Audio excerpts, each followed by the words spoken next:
আসসালামু আলাইকুম ওয়া রাহমাতুল্লাহি ওয়া বারাকাতুহু। প্রিয় সপ্তম শ্রেণীর শিক্ষার্থীরা, আজকের অনলাইন ক্লাসে ইসলাম ও নৈতিক শিক্ষা বিষয়ে গ্রিনফিল্ড স্কুল অ্যান্ড কলেজের পক্ষ থেকে তোমাদের সবাইকে স্বাগত। প্রিয় শিক্ষার্থীরা, আশা করি তোমরা সবাই ভালো আছো। ভালো থাকাই আমাদের কামনা। শিক্ষার্থী বন্ধুরা, আমরা আজকে আলোচনা করব আমাদের পাঠ্য বইয়ের ৩য় অধ্যায়ের পাঠ ৮ সম্পর্কে, যেখানে আমাদের আলোচনার বিষয় হচ্ছে পবিত্র কোরআনের অন্যতম একটি সূরা, সূরা তাকাসুর সম্পর্কে, অর্থাৎ সূরা তাকাসুর সম্পর্কে আমরা আলোচনা করব। প্রিয় শিক্ষার্থীরা, ইতিপূর্বে আমরা এই কোরআন মাজিদ শিক্ষা অংশে তাজবিদ বিষয়ক, মাখরাজ বিষয়ক আলোচনা করেছি। এখন সেই অথবা আমরা সেখানে ওয়াকফ বা তাজবিদের বিভিন্ন কায়দা নিয়ে আলোচনা করেছি। সে আলোচনার প্র্যাকটিক্যাল দিক হচ্ছে এই সূরাগুলোর তেলাওয়াত।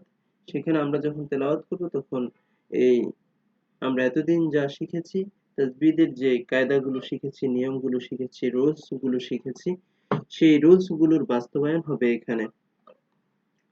তো আমরা পবিত্র কোরআনের এই সূরাটি তেলাওয়াত করব। তেলাওয়াত করার আগে সূরাটি সম্পর্কে আমরা প্রাথমিক একটি ধারণা নিই। আমরা জানি এই সূরার নাম, এই সূরাটি হচ্ছে পবিত্র কোরআনের ১০২তম সূরা। এটি পবিত্র মক্কা নগরীতে অবতীর্ণ হয়। এর আয়াত সংখ্যা হচ্ছে ৮টি। আর এর নামকরণ করা হয়েছে এই সূরারই অংশবিশেষ তাকাসুর শব্দ থেকে। এই সূরার একটি কাহিনী রয়েছে, অর্থাৎ এই সূরার অবতীর্ণের একটি প্রেক্ষাপটও রয়েছে। তো প্রিয় শিক্ষার্থীরা, দেখো আমাদের এখানে একটি হাদিস আছে যে রাসূল করিম সাল্লাল্লাহু আলাইহি সাল্লাম একদা সাহাবীগণকে বলেন, তোমাদের মধ্যে এমন ক্ষমতা কারো নেই যে সে দৈনিক ১০০০ আয়াত তেলাওয়াত করবে। উত্তরে তারা বললেন, হ্যাঁ, ১০০০ আয়াত পাঠ করার শক্তি কয়জনেরই বা আছে? অতঃপর রাসূল করিম সাল্লাল্লাহু আলাইহি সাল্লাম বললেন, তোমাদের কেউ কি প্রতিদিন সূরা তাকাসুর পাঠ করতে পারবে না? উল্লেখ্য, প্রতিদিন এই সূরা একবার পাঠ করা ১০০০ আয়াত তেলাওয়াত করার সমান। মাজহারি হাদিসের বিখ্যাত একটি গ্রন্থ থেকে আমরা, অর্থাৎ মাজহারি থেকে এটি হাদিসটি পেয়েছি। এখান থেকে আমরা জানতে পারি যে রাসূল করিম সাল্লাল্লাহু আলাইহি সাল্লাম উল্লেখ করেছেন যে ব্যক্তি একবার সূরা তাকাসুর পাঠ করবে সে ১০০০ আয়াত তেলাওয়াত করার সওয়াব পাবে। প্রিয় শিক্ষার্থীরা, তাহলে এই যে সূরা তাকাসুরের ফজিলত আমরা জানলাম। তারপরে দেখো আমরা সূরা তাকাসুরের যে শানে নুজুল রয়েছে, সেই শানে নুজুল সম্পর্কে আমরা জেনে নিব যে এখানে কি বুঝাইতে চাচ্ছে, মানে কেন শানে নুজুল মানে হচ্ছে কেন, প্রেক্ষাপট, অর্থাৎ কেনই বা এই সূরাটি মহান আল্লাহ তাআলা অবতীর্ণ করেছেন, এর প্রেক্ষাপট জানা আমাদের একান্ত জরুরি। তো দেখো, কুরাইশদের কুরাইশের শাখা গোত্র ছিল বনু আব্দে মানাফ। আমরা জানি আব্দে মানাফ হচ্ছে কুরাইশের একটি শাখা গোত্র। বনু কুসাই ও বনু সাহাম, এই তিনটি গোত্র হচ্ছে কুরাইশের শাখা গোত্র। এদের প্রত্যেক গোত্র অপর গোত্রকে লক্ষ্য করে বলতো, কি নেতৃত্ব, কি ক্ষমতা কিংবা জনসংখ্যা, সব দিক থেকেই আমরা তোমাদের উপরে, একে অপরকে বলতো। এতে এতে করে প্রথমে বনু আব্দে মানাফ সবার উপরে প্রমাণিত হলো। শেষে সবাই বলল, আমাদের মধ্যে যারা মারা গেছে তাদেরকেও হিসাব করব। কাজেই তারা কবরস্থানে গিয়ে হাজির হলো এবং কোনটা কার কবর তা বলে বলে গুনতে শুরু করলো। এবার বনু সাহামের সংখ্যায় ৩ পরিবার বেশি হলো, অর্থাৎ পূর্বপুরুষকে নিয়ে তারা গর্ববোধ করতে লাগলো। এখন বনু সাহামের ৩টি পরিবার বেশি হলো, কেননা জাহেলি যুগে তাদের জনসংখ্যা বেশি ছিল। এর ওই পরিপ্রেক্ষিতে এই সূরা নাজিল হয়। অর্থাৎ তারা নিজেদের এই যে বংশ পরিচয় বা বংশীয় এ এ জনসংখ্যা বা বংশের উল্লেখযোগ্য ব্যক্তিদেরকে নিয়ে একে অপরে গর্ববোধ করত। এটা ছিল তৎকালীন সময়, অর্থাৎ এ আব্দে মানাফ বা বনু কুসাই বা বনু সাহাম গোত্রের অন্যতম একটি বৈশিষ্ট্য। তো এটা নিয়ে তাদের মাঝে অনেক কলহ সৃষ্টি হতো, দ্বন্দ্ব বিবাদের সৃষ্টি হতো। তারপরে যার কারণে এক ধরনের বিশৃঙ্খলা সৃষ্টি হতো, যার ওই পরিপ্রেক্ষিতে মহান আল্লাহ তাআলা এই সূরাটি অবতীর্ণ করেন এবং তাদেরকে কিছু বিষয়ে অবহিত করেন এবং কিছু সতর্কতা করে দেন। প্রিয় শিক্ষার্থীরা, দেখো আমরা এখানে দেখতে পাচ্ছি কিছু শব্দার্থ রয়েছে এই সূরার। আমরা প্রথমে এই শব্দগুলো জেনে নিই, তাহলে আমাদের আমরা যখন পড়বো তখন আমাদের জন্য সহজ হবে। যেমন এখানে আলহাকুম, এখানে আলহাকু একটি শব্দ, আলহা একটি শব্দ। এখানে কুম হচ্ছে একটি জমির, দেখো জমির মানে হচ্ছে সর্বনাম। তো তোমাদের মোহাচ্ছন্ন করেছে, মহাবিষ্ট করেছে আল্লাহকে শব্দের অর্থ। তো এখানে দেখো আত্তাকাসুর শব্দের অর্থ হচ্ছে প্রাচুর্য বা প্রাচুর্যের প্রতিযোগিতা, অর্থাৎ জন সম্পদের প্রতিযোগিতা। এই তাকাসুর শব্দটি তোমাদের এমসিকিউ এসে থাকে, কাজে তাকাসুর শব্দের অর্থটি মনে রাখবে। হাত্তা অর্থ পর্যন্ত বা যতক্ষণ, এমনকি। তারপরে জুরতুম, তো তোমরা সাক্ষাৎ করেছো, তোমরা উপনীত হয়েছো। তারপরে তোমরা মুখোমুখি হয়েছো। এরপর আল মাকাবির অর্থাৎ কবর সমূহ, কাবরুনের বহু বচন। কাল্লা কখনোই না, সাউফা অচিরেই বা শীঘ্রই তুমি জানতে পারবে, তা আলামুন তোমরা জানবে, সুম্মা অতঃপর। তারপরে আরো শব্দ তো হচ্ছে লাও যদি, ইলমুন অত জ্ঞান, আল ইয়াকিন অত দৃঢ় বিশ্বাস বা নিশ্চিত যে জ্ঞান, আল জাহিম একটি জাহান্নামের নাম। তারপরে হচ্ছে আইনুন চক্ষু, চোখ, ইয়াউমা ইদিন সেদিন, আন হতে থেকে সম্পর্কে, আর নাইম অত হচ্ছে নিয়ামত। প্রিয় শিক্ষার্থীরা, তাহলে আমরা সব তথ্যগুলো জানলাম। এখানে তোমরা মনে রাখবে যে আত্তাকাসুর শব্দের অর্থ কি, তারপর আল ইয়াকিন শব্দের অর্থ কি, আল জাহিম কি, এই শব্দগুলো মনে রাখবে। আর নাইম কি। দেখো, তাহলে আমরা সূরাটি পড়লাম, সূরাটির প্রেক্ষাপট জানলাম, সূরাটির মহত্ব জানলাম অর্থাৎ ফজিলত জানলাম। তারপরে এই সূরার যে তেলাওয়াত, এখন আমরা সেটি করব। প্রিয় শিক্ষার্থীরা, তোমরা তেলাওয়াতটি অবশ্যই মনোযোগ সহকারে শুনবে। তেলাওয়াত করার পরে আমরা তেলাওয়াতের অনুবাদ করব, এবং পরে আমরা যদি সময় থাকে তাহলে বিস্তারিত আরো কিছু বিষয় তোমাদের সামনে উপস্থাপন করব বা ব্যাখ্যা বিশ্লেষণ করব। প্রিয় শিক্ষার্থীরা, এখন আমরা পবিত্র কোরআনের এই সূরাটি তেলাওয়াত করব। অবশ্যই তোমরা তেলাওয়াতটি মনোযোগ সহকারে শুনবে। আমরা জানি পবিত্র কোরআন তেলাওয়াত করার আগে আউযু বিল্লাহ পড়তে হয়, এটি ওয়াজিব। তারপরে বিসমিল্লাহ সহকারে পবিত্র কোরআনকে পড়া শুরু করতে হয়। আর এই যখন কোরআন তেলাওয়াত করা হয় তখন আমাদেরকে চুপ থাকতে হয়, অর্থাৎ মহান আল্লাহ তাআলার নির্দেশ হচ্ছে ফানসিতু, তোমরা আহ, চুপ থাকো। আহ, চুপ থেকেই তোমাকে পবিত্র কোরআন শুনতে হবে। আহ, তো কাজেই আমরা চুপ থাকবো, অর্থাৎ কোরআনের যে আদব রয়েছে সে আদব রক্ষা করবো, আমরা হই হুল্লা করবো না, অর্থাৎ মনোযোগ সহকারে পবিত্র কোরআনের এই তেলাওয়াতটি শুনবো। তো প্রথমে আমরা আউযুবিল্লাহ পড়বো, তারপরে বিসমিল্লাহ পড়বো। আমরা জানি পবিত্র কোরআন পড়ার সময় পবিত্র অবস্থায় কিন্তু এটিকে স্পর্শ করতে হয়। আল্লাহ তাআলা বলছেন লাম ইয়ামাসসুহু ইল্লাল মুতাহহারুন, অর্থাৎ পবিত্রতা ছাড়া আপনি এটিকে স্পর্শ করেন না। তো কাজেই আমাদেরকে অবশ্যই পবিত্রতা অর্জন করতে হবে। পবিত্র কোরআন তেলাওয়াত করার আগে, এটিকে ধরার আগে, স্পর্শ করার আগে অপবিত্র অবস্থায় এটি ধরা যাবে না, তেলাওয়াতও করা যাবে না। যদিও বিশেষ কারণে দূর থেকে তেলাওয়াত করা যায়, তবে এটাকে স্পর্শ করা যাবে না। তো প্রিয় শিক্ষার্থীরা, আমরা এখন সেই তেলাওয়াতে চলে যাই। أعوذ بالله من الشيطان الرجيم. بسم الله الرحمن الرحيم. ألهاكم التكاثر حتى زرتم المقابر. كلا سوف تعلمون ثم كلا سوف تعلمون. كلا لو تعلمون علم اليقين. كلا لو تعلمون علم اليقين لترون الجحيم ثم لترونها عين اليقين ثم لتسألن يومئذ عن النعيم. بسم الله الرحمن الرحيم. ألهاكم التكاثر حتى زرتم المقابر. كلا سوف تعلمون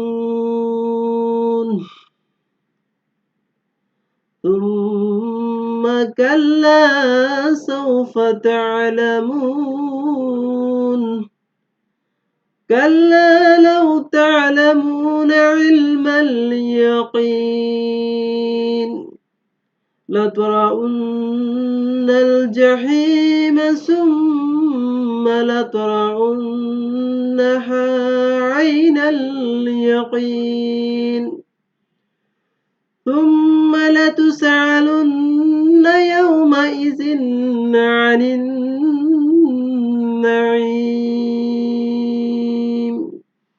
صدق الله العظيم أعوذ بالله من الشيطان الرجيم بسم الله الرحمن الرحيم ألهاكم التكاثر حتى زرتم المقابر كلا سوف تعلمون ثم كلا سوف تعلمون كلا لو تعلمون علم اليقين لترون الجحيم ثم لترونها عين اليقين ثم لتسألن يومئذ عن النعيم صدق الله العظيم ইরশাদ হচ্ছে প্রাচুর্যের প্রতিযোগিতা তোমাদের মোহাচ্ছন্ন করে রাখে যতক্ষণ না তোমরা কবরে উপনীত হও এমনকি এই অবস্থায় তোমরা মৃত্যুর মুখোমুখি হয়ে যাও এটা সঙ্গত নয় তোমরা অচিরেই তা জানতে পারবে আবার বলি এটা সঙ্গত নয় তোমরা শীঘ্রই তা জানতে পারবে সাবধান তোমাদের নিশ্চিত জ্ঞান থাকলে অবশ্যই তোমরা মোহাচ্ছন্ন হতে না অবশ্যই তোমরা অবশ্যই জাহান্নাম দেখবে আবার বলি তোমরা তা অবশ্যই চাক্ষুষ প্রত্যয়ে দেখবে অতঃপর অবশ্যই সেদিন তোমাদের নিয়ামত সম্পর্কে জিজ্ঞাসা করা হবে আল কোরআন সূরাতুত তাকাসুর প্রিয় শিক্ষার্থীরা তাহলে আমরা এই সূরা তাকাসুরের তেলাওয়াত শুনলাম এর অর্থ জানলাম কি বুঝাইতে চাইছে সেটা আমরা অবশ্যই অর্থের মাঝেই বুঝে গেছি অধিকাংশ তারপরে আমরা ব্যাখ্যা বিশ্লেষণের মাঝে বাকিটুকু জানবো প্রিয় শিক্ষার্থীরা এখানে দেখো আমাদের এখানে ব্যাখ্যা করা হচ্ছে যে এই সূরায় ধন সম্পদের মোহ ও প্রতিযোগিতা সম্পর্কে মানুষকে সতর্ক করে দেওয়া হয়েছে অর্থাৎ ধন সম্পদের যে প্রতিযোগিতা আছে যে মোহ আছে এই সম্পর্কে মানুষকে মহান আল্লাহ তাআলা সতর্ক করে দিচ্ছেন মানুষ স্বভাবতই ধন সম্পদ টাকা পয়সা ইত্যাদির প্রতি লোভী প্রাচুর্য লাভের জন্য পরস্পর প্রতিযোগিতায় লিপ্ত থাকা অবস্থাতেই মানুষের মৃত্যু এসে যায় অথচ সে মৃত্যুর পরবর্তী জীবনের জন্য কোনো প্রস্তুতিই নিতে পারে না কিন্তু এরূপ করা ঠিক নয় কেননা ধন সম্পদ হলো ক্ষণস্থায়ী বিষয় এগুলোর প্রতি মোহ মানুষকে আচ্ছন্ন করে রাখে অথচ আখিরাতের সাফল্য ও কল্যাণ এগুলোর তুলনায় কতই না উত্তম মানুষের উচিত দুনিয়ার তুলনায় আখিরাতকে প্রাধান্য দেওয়া মানুষ যদি আখিরাতের বাস্তবতাকে উপলব্ধি করত তবে কখনোই দুনিয়ার প্রাচুর্যের প্রতি আকৃষ্ট হতো না মৃত্যুর পর মানুষ আখিরাতকে বুঝতে পারবে আখিরাতের নানা বিষয় চাক্ষুষ প্রত্যক্ষ করবে অথচ সে তখন কিছুই করতে পারবে না বরং দুনিয়ায় প্রাপ্ত নিয়ামত সম্পর্কে সে জিজ্ঞাসিত হবে দুনিয়ার লোভ লালসা ও অন্যায় ও অনৈতিকতার জন্য সে জাহান্নাম প্রত্যক্ষ করবে তো প্রিয় শিক্ষার্থীরা এখানে অনেকগুলো কথা বলা হয়েছে তাহলে এখান থেকে আমাদের কি কি শিক্ষা আমরা পেলাম দেখো এখানে সম্পদের প্রাচুর্যের প্রতি মোহাচ্ছন্ন থাকা উচিত নয় তারপরে আমরা শিখলাম এটি মানুষকে আখিরাত ভুলিয়ে দেয় এরপরে অন্যায়ভাবে ধন সম্পদ উপার্জনকারী জাহান্নামে নিক্ষিপ্ত হবে এরপরে আখিরাতে সকল কাজের হিসাব নেওয়া হবে প্রিয় শিক্ষার্থীরা তাহলে আমরা এই বিষয়গুলো জানলাম যে এখানে সম্পদের যে হিসাব নেওয়া হবে বা মহান আল্লাহ তাআলার কাছে সকল সম্পদেরই হিসাব দিতে হবে আমরা কিভাবে সেগুলো উপার্জন করেছি এবং কিভাবে সেগুলো ব্যয় করেছি শিক্ষার্থী বন্ধুরা দেখো আমরা এখানে এই সূরা প্রথমে পড়েছি যে প্রাচুর্যের প্রতিযোগিতায় তোমাদের মোহাচ্ছন্ন করে রাখে অর্থাৎ আমরা যে ধন সম্পদের প্রতিযোগিতায় নেমে পড়ি এটা আমাদেরকে হিতাহিত জ্ঞান থেকে দূরে সরে রাখে। আমরা ভালো-মন্দ কিছুই উপলব্ধি করতে পারি না। আমাদের মাঝে পরকালের চিন্তাও তখন গভীরভাবে কাজ করে না। যে আমাদেরকে একদিন যেতে হবে। একদিন মহান আল্লাহ তাআলার কাছে হিসাব দিতে হবে। কারণ মহান আল্লাহ তাআলা ৫ টি প্রশ্নের জবাব দেওয়া ছাড়া আমাদেরকে কবর জগৎ থেকেই পার হতে দিবেন না। অর্থাৎ ১ম এই আমাদেরকে ৫ টি প্রশ্নের জবাব দিতে হবে। এর মাঝে অন্যতম একটি প্রশ্ন হচ্ছে, তুমি যে সম্পদ উপার্জন করেছ সেটা কিভাবে উপার্জন করেছো এবং কোথায় কোথায় কিভাবে ব্যয় করেছো, এই প্রশ্নের জবাব অবশ্যই আমাদেরকে দিতে হবে, কিন্তু আমরা সেটি ভুলে যাই। অর্থাৎ এই প্রাচুর্যের প্রতিযোগিতার কারণে আমরা দেখি আমাদের পাশের ব্যক্তি কি করতেছে, সে কতটুকু ধন সম্পদের মালিক হলো, সেই প্রতিযোগিতার কারণেই আমরা এই যে মহান আল্লাহ তাআলার কথাগুলো ভুলে যাই। যার কারণে আমরা এই প্রতিযোগিতা করতে গিয়ে অনেক ধরনের অনৈতিক কাজের সাথে জড়িয়ে পড়ি, যা আসলে কখনোই ইসলামে কাম্য নয়। প্রিয় শিক্ষার্থীরা, তাহলে আমরা এই ধন সম্পদের লোভ আমাদেরকে একসময় ধ্বংসও করে দেয়। যেমন কতক্ষণ পর্যন্ত আমাদের এটা থাকে? যতক্ষণ না আমরা কবরে উপনীত হই, একদম মৃত্যুর মুখোমুখি হয়ে যাই, তারপরেও কিন্তু আমরা এই লোভ ছাড়ি না, এই ধন সম্পদের মোহ ছাড়ি না। অর্থাৎ মৃত্যুর মুখোমুখি হয়েও কিন্তু আমরা এগুলো করে থাকি।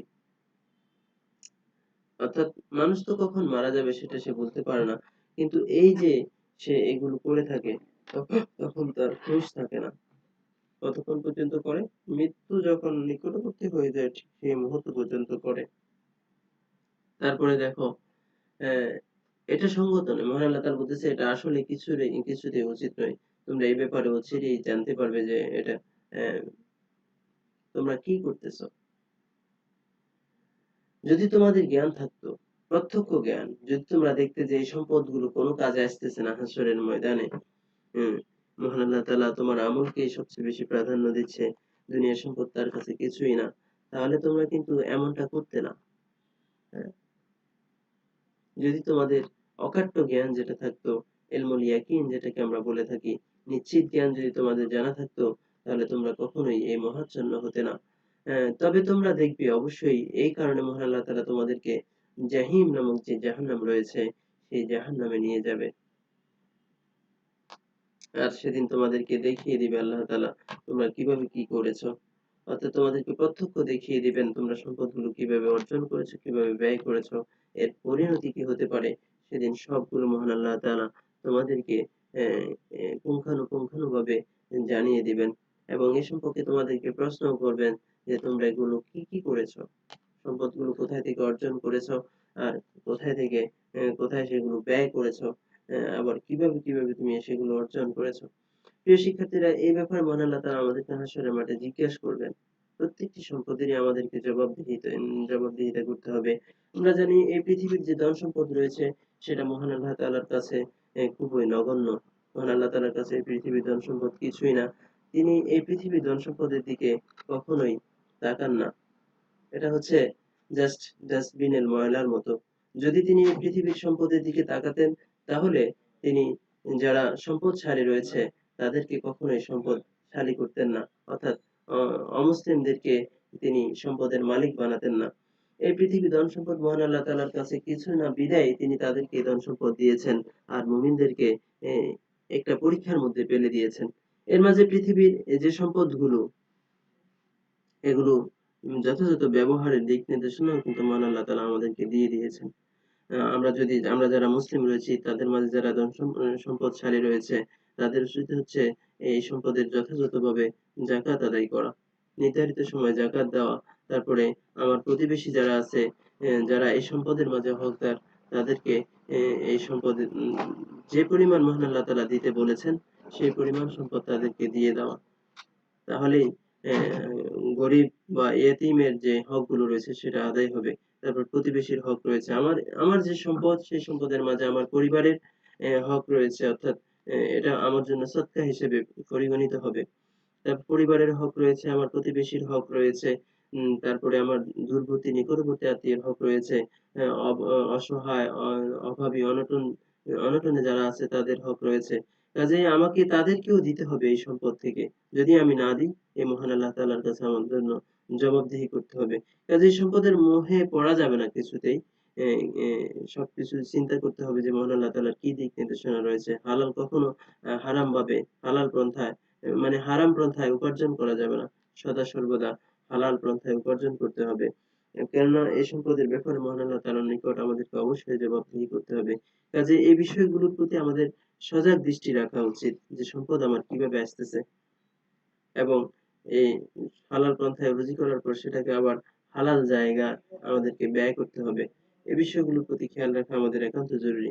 তো প্রিয় শিক্ষার্থীরা আমরা অবশ্যই এ এই বিষয়গুলোর প্রতি খেয়াল রাখবো এবং এখান থেকে আমরা শিক্ষা নিবো ধন সম্পদের ব্যাপারে।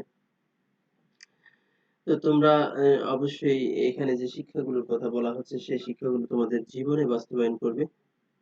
প্রাত্যহিক জীবনে বাস্তবায়ন করবে তাহলে তোমরা দুনিয়াতেও সুখী হবে এবং আখিরাতেও সুখী হবে। সর্বোপরি বিষয় হচ্ছে সদা সর্বদা আল্লাহর উপর ভরসা রাখতে হবে। যে মহান আল্লাহ তাআলা আমাদেরকে যে যতটুকু সম্পদ দেন ততটুকু নিয়ে আমাদেরকে সন্তুষ্ট থাকতে হবে। আবার এই সম্পদের মোহে পড়ে কারো ক্ষতি করা যাবে না। হুম, তাহলে অটোমেটিকলি মহান আল্লাহ তাআলা যতটুকু সম্পদ আমার আছে ততটুকুই আমাকে দিবেন। রিজিক মহান আল্লাহ তাআলা আগ থেকেই নির্ধারণ করে রেখেছেন, নির্ধারণ করে দিয়েছেন। কাজেই যতটুকু সম্পদ মহান আল্লাহ তাআলা আমার জন্য নির্ধারণ করেছেন, ততটুকু সম্পদ মৃত্যুর আগে আমি পেয়েই যাবো। কাজেই এই ক্ষতিগ্রস্ত হওয়ার, অপরের উপর জুলুম করার কোনো প্রয়োজন নেই। মহান আল্লাহ তাআলা যেভাবেই হোক আমাকে ওই সম্পদের মালিক বানিয়ে দিবেন। তো প্রিয় শিক্ষার্থীরা এই বিষয়গুলোর প্রতি আমাদের অবশ্যই খেয়াল রাখতে হবে। তো আমি আশা করি তোমরা তোমাদের বাস্তব জীবনে এই যে সূরাটি রয়েছে সূরার শিক্ষাকে কাজে লাগাবে। এই আশাবাদ ব্যক্ত করে আমরা আমাদের আজকের অনলাইন ক্লাস এখানেই সমাপ্তি ঘোষণা করলাম। ওয়া আখিরু দাওয়ানা আলহামদুলিল্লাহি রাব্বিল আলামিন। আসসালামু আলাইকুম ওয়া রাহমাতুল্লাহি ওয়া বারাকাতুহু।